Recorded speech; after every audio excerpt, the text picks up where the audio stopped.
Alors, que s'est-il passé durant ces quelques jours de 1962? Pourquoi cette crise, comme le dit votre livre, a-t-elle été un moment de tension extrême pendant la guerre froide?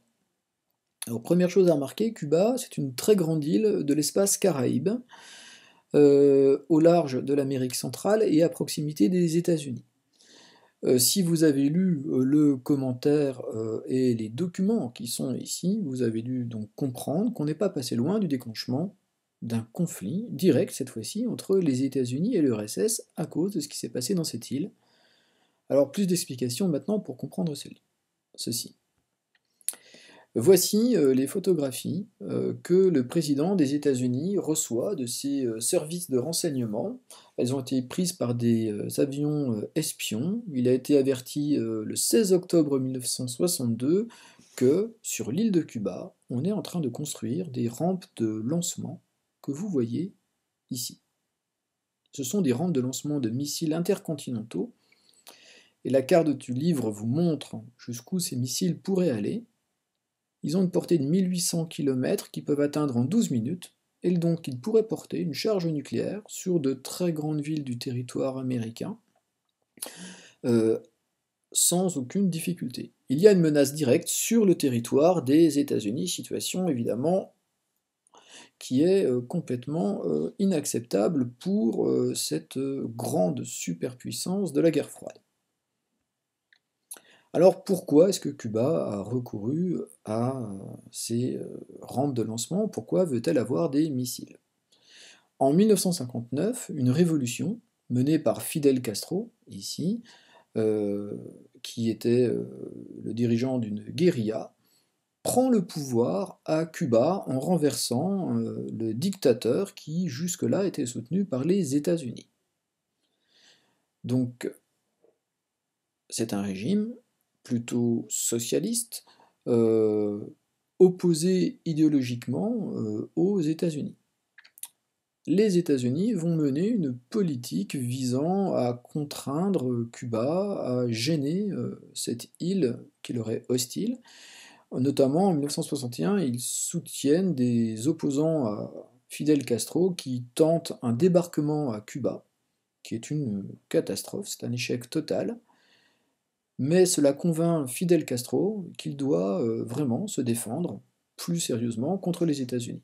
Il se tourne vers l'URSS et demande à son grand allié, donc l'URSS dirigée par Khrouchtchev à cette époque, de lui donner des missiles et des rampes de lancement. Ici, vous voyez deux navires qui sont en train d'acheminer les missiles vers l'île de Cuba. C'est évidemment inacceptable aux yeux des États-Unis, on ne peut pas accepter que le territoire soit sous la menace directe de l'île, et donc Kennedy va prendre en main cette situation et va aller jusqu'à se confronter à l'URSS. Il fait un discours le 22 octobre 1962. Alors pour information, il en a averti évidemment avant ses grands alliés de l'OTAN, le Royaume-Uni, la France, des mesures qu'il compte annoncer à sa population, mais aussi à travers ce discours au monde entier et en particulier à l'URSS. Alors il y a 3 points parmi les 4 qui sont assez importants. Premier point, une stricte quarantaine sera appliquée sur tout l'équipement militaire à destination de Cuba. Alors, le terme de quarantaine, ça veut dire un blocus. Concrètement, des navires américains vont patrouiller dans cette zone de l'océan Atlantique pour empêcher les navires soviétiques de pouvoir atteindre Cuba. Donc là, on a un risque déjà d'affrontement militaire. Les États-Unis auront pour politique de considérer tout lancement d'un engin à partir de Cuba comme une attaque de l'Union soviétique contre les États-Unis.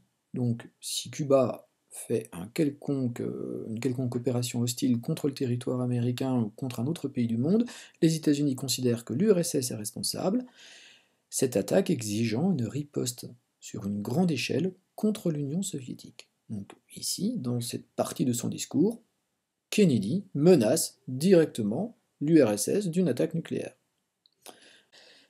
Alors, dernière réaction sur laquelle il faut revenir, c'est ici, quand il fait appel, le président Kennedy fait appel à M. Khrouchtchev afin qu'il mette fin à cette menace. C'est-à-dire que Kennedy laisse la balle dans le camp de l'adversaire. Vous, l'URSS, c'est vous qui serez responsable si un conflit se déclenche. Maintenant, à vous de voir. Soit vous rappelez vos navires, on en reste là, soit vous les laissez venir, mais on va aller à l'affrontement. Hein. Je vous rappelle qu'ici, vous avez les navires soviétiques, s'ils cherchent à franchir, les Américains ont déclaré clairement, à travers le discours du président des États-Unis, qu'ils interviendraient contre ces navires. Et donc là, on risque bien le déclenchement d'un conflit. C'est cette situation de tension extrême qui est évoquée par cette une de la presse française, du journal L'Aurore, dramatique suspense au large de Cuba. Chargé de missiles, le cargo russe fait route vers l'île. La flotte américaine est prête à la raisonner. Ce journal est daté du 26 octobre 1962. Ce jour-là, le chef de l'URSS, Khrouchtchev, annonce que les navires sont rappelés vers leur port d'attache. La crise se termine ainsi. Alors, il y a plusieurs points à retenir sur cette crise des missiles de Cuba. On retrouve déjà des éléments caractéristiques de la guerre froide. Il y a une crise qui va dégénérer, on a une escalade entre les deux grands, et on a le risque d'arriver jusqu'à une confrontation directe. Or, la guerre froide, il faut absolument éviter un conflit direct, et ici, le conflit n'a pas eu lieu parce que l'URSS a renoncé à livrer ses missiles à l'île de Cuba. Par contre, ce que met en évidence cette caricature que vous trouvez dans votre livre, la page précédente, je crois, ou quelques pages avant, c'est bien que si l'URSS a reculé, c'est car il y a un risque de conflit nucléaire, et que l'URSS a été dissuadée par les États-Unis, qui possèdent l'arme nucléaire, d'attaquer. Cette dissuasion, c'est une nouvelle stratégie militaire. On a un tel armement que si vous nous attaquez, on est capable de vous faire subir d'énormes destructions de toute façon. Les États-Unis ont cette force de dissuasion, et l'URSS aussi. Il y a donc une forme d'équilibre qui se met en place, qui est bien illustrée ici par cette caricature, qu'on appelle l'équilibre de la terreur. Vous y voyez Kennedy et Khrouchtchev en train de faire un bras de fer, chacun le doigt sur le bouton qui peut déclencher leur arme, ici l'arme atomique américaine, ici l'arme atomique soviétique.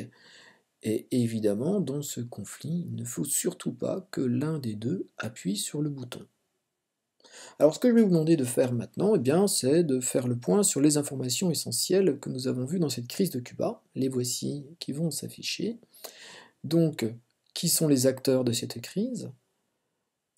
Les dates du conflit, le contexte. Alors, le contexte facile, hein, c'est la guerre froide, mais c'est aussi le contexte technologique.